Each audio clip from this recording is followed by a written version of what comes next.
سر وہ ٹوٹلی طور پر فلاپ دھرنا تھا، ٹوٹلی طور پر وہ فلاپ قسم کا لانگ مارچ تھا عمران خان صاحب کا. اب لانگ مارچ کہیں تو زیادہ بہتر ہے.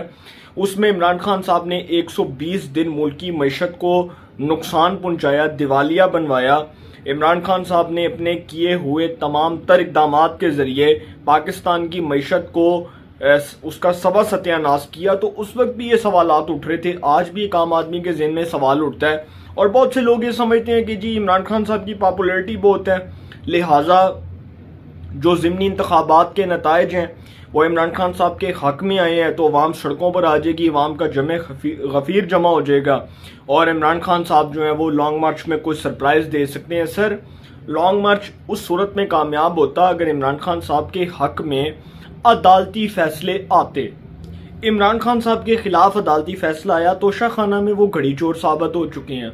اس کا کیس ابھی چلنا ہے. اس کے بعد الیکشن کمیشن آف پاکستان نے فوجداری کارروائی کے تحت ان پر مقدمہ درج کروانا ہے، سیشن کورٹ نے ان کو سزا دینی ہے، سیشن کورٹ سے ان کی سزا تجویز ہونی ہے. تو میں حیران ہوں کس قسم کی پاپولیرٹی ہے. اور جو لوگ پاپولیرٹی کی بات کرتے ہیں، ہمارے صحافی دوست جو تحریک انصاف کے بڑے کلوز ہیں، بڑے قریب ہیں، تو مجھے نہیں سمجھ آتی وہ کون سی پاپولیرٹی کی بات کر رہے ہیں عمران خان صاحب کی، جبکہ ان کی جو پاپولیرٹی ہے وہ آپ نے ضمنی الیکشنز میں دیکھ لی ہے کہ اتنے کلوز مارجن سے جن نشستوں کے اوپر وہ کامیاب ہوئے ہیں ان نشستوں کے اوپر بھی وہ کلوز مارجن سے جیتے ہیں. اگر آپ ایمل ولی کی سیٹ پر دیکھیں تو عمران خان صاحب بڑے کلوز مارجن سے جیتے. اس کے بعد عمران خان صاحب کا جو مقابلہ تھا ننکانہ صاحب میں ڈاکٹر شزرا منصب کھرل سے، تو اس میں بھی عمران خان صاحب بڑے کلوز مارجن سے جیتے. فیصلہ آباد میں نو ڈاؤٹ عمران خان صاحب نے ایک اچھا ووٹ گین کیا. اسی طرح کراچی میں ان کو شکست ہوئی عبدالحکیم بلوچ سے NA 237 ملیر والی سیٹ کے اوپر. تو اب گرفتاری جو ہے جی وہ پکی ہو چکی ہے، اور وہ اس صورت میں کہ اگر عمران خان صاحب پاکستان کی ریاست کی ریٹ کو چیلنج کریں گے، کوئی گڑبڑ کرنے کی کوشش کریں گے، کوئی غلط کام کرنے کی کوشش کریں گے تو قانون حرکت میں آئے گا، قانون اپنا راستہ خود اپنائے گا اور عمران خان صاحب جیل کی سلاخوں کے پیچھے ہوں گے. میں بڑے وثوق سے یہ بات کر رہا ہوں، لاسٹ بات کر رہا ہوں، آخری بات کر رہا ہوں، وہ یہ کہ جی پاکستان کی جو ملٹری اسٹیبلشمنٹ ہے اس کے رول کے اوپر بڑی بات ہوتی ہے. پاکستان میں جتنے بھی دھرنے ہوئے، لانگ مارچ ہوا، پروٹیسٹ ہوئے، احتجاج ہوئے، اس میں پاکستان کی ملٹری اسٹیبلشمنٹ کا جو رول ہے وہ ایک کتاب کے چیپٹر کی طرح ہے اور اس چیپٹر کو کبھی بھی کلوز نہیں کیا جا سکتا. اس کی وجہ یہ ہے کہ پاکستان میں ملٹری اسٹیبلشمنٹ جو ہے وہ ہاتھ پر ہاتھ مل کر نہیں بیٹھتی. اس وقت عمران خان صاحب کا جو لانگ مارچ ہے اس پر پاکستان کی ملٹری اسٹیبلشمنٹ اپنی نظریں جمائے ہوئے ہے اور وہ دیکھ رہی ہے کہ عمران خان صاحب کر کیا رہے ہیں، کیونکہ بار بار وہ اپنے اس لانگ مارچ کے اندر جب بھی وہ خطاب کرتے ہیں کسی بھی جگہ پر، لبرٹی، اچرا، جدھر بھی فلاں فلاں، میں نے نہیں ان کو دیکھا، جہاں پر بھی وہ خطاب کر رہے ہیں وہاں پر وہ فوج کے کردار کے اوپر، فوج کی کوڈ آف کنڈکٹ کے اوپر تنقید کر رہے ہیں. یہ فوج تب بہت اچھی تھی جب عمران خان صاحب اقتدار میں تھے، یہ فوج تب بہت اچھی تھی جب عمران خان صاحب جو ہیں پنجاب میں حکومت کر رہے تھے، یہ فوج تب بہت اچھی تھی جب عمران خان صاحب وزیر اعظم تھے، اور سب سے بڑھ کر یہ فوج تب بہت اچھی تھی جب عمران خان صاحب کو مکمل طور پر حمایت ملی، مکمل طور پر ان پر ہاتھ کھولا رکھا گیا، کوئی ان کا کرپشن کیس سامنے نہیں آیا. یہ فوج تب تک بہت اچھی تھی، لیکن جیسے ہی ان کو عدم اعتماد کے ذریعے نکالا گیا، عدم اعتماد ایک جمہوری عمل ہے، ایک جمہوری پروسیس ہے، ایک ڈیموکریٹک پروسیس ہے کہ پاکستان کا پہلا وزیر اعظم ہے بھائی عمران خان جو عدم اعتماد کے ذریعے نکلا. اتنی خوشی کی بات ہے، میں تو بہت خوش ہوا کہ چلو بہت اچھا ہوا. یہ نہیں کسی نے کہا کہ عمران خان کرپشن پر نکلا، عمران خان کو جی جمہوری انداز کے ذریعے، جمہوری عمل کے ذریعے نکالا گیا اقتدار سے، اور وہ تھا نو کانفیڈنس موشن، عدم اعتماد. عدم اعتماد کی تحریک اسمبلی کے اندر موو آن کی گئی، اسمبلی کے اندر ریزولوشن آئی، اس پر ووٹنگ ہوئی. عمران خان صاحب ایوان کا اعتماد کھو چکے تھے، وہ وزیر وزارت عظمیٰ کی کرسی سے کھڑچ فارغ ہو گئے اور ان کی دم کڑکی میں آئی اور وہ ان کی گردن کڑکی میں آئی اور وہ فارغ. اس کے بعد نیا وزیر اعظم آ گیا.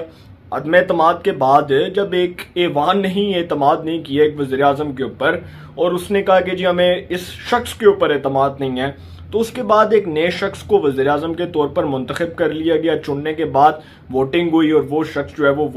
ووٹ کے ذریعے، عوام کے نہیں بلکہ پارلیمان کے ووٹ کے ذریعے وہ وزیر اعظم منتخب ہوا۔ تو اب یہ جو عمران خان صاحب کے حوالے سے پاکستان کی ملٹری اسٹیبلشمنٹ ہے، آپ نے اس کی پریس کانفرنس بھی سنی، بڑی امپورٹنٹ قسم کی پریس کانفرنس کی ملٹری اسٹیبلشمنٹ نے، اور اس نے عمران خان صاحب کے کردار کے حوالے سے بھی باتیں کی، جو عمران خان صاحب اب تک پاکستان کی ملٹری اسٹیبلشمنٹ کو نیوٹرلز، ہینڈلرز، اس کے بعد اس طرح سے چوکیدار کہہ کر مخاطب کر رہے ہیں۔ تو اس حوالے سے بڑی امپورٹنٹ تقریر تھی، بڑی امپورٹنٹ پریس کانفرنس تھی، اور اس پریس کانفرنس کے اندر بڑی امپورٹنٹ چیزوں کو ڈسکس کیا گیا۔ تو میں نہیں سمجھتا کہ عمران خان صاحب کا جو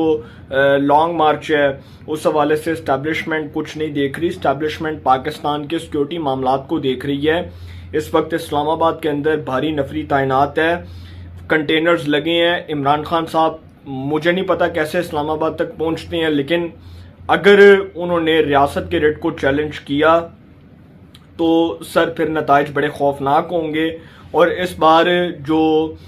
D G I S P R اور آئی ایس آئی کے جو چیف ہیں ان کی جانب سے جو پریس کانفرنس کی گئی تھی، وہ اپنے آپ کو ڈیفینڈ کرنے نہیں، وہ اپنے ادارے کو ڈیفینڈ کرنے آئے تھے، اپنے ادارے کی پوزیشن کو واضح کرنے آئے تھے اور بتانے آئے تھے کہ ہمارا ادارہ اس بیانیے کے اوپر سٹینڈ کرتا ہے کہ ہم پاکستان کی پالیٹکس کے اندر انٹرفیئر نہیں کریں گے۔ اب اس کے بعد زیادہ بات نہیں کروں گا، صرف اتنا کہوں گا کہ اگر کوئی سمجھتا ہے کہ اسٹیبلشمنٹ آنکھیں بند کر کے بیٹھی ہوئی ہے، ستو پی کے سوئی ہوئی ہے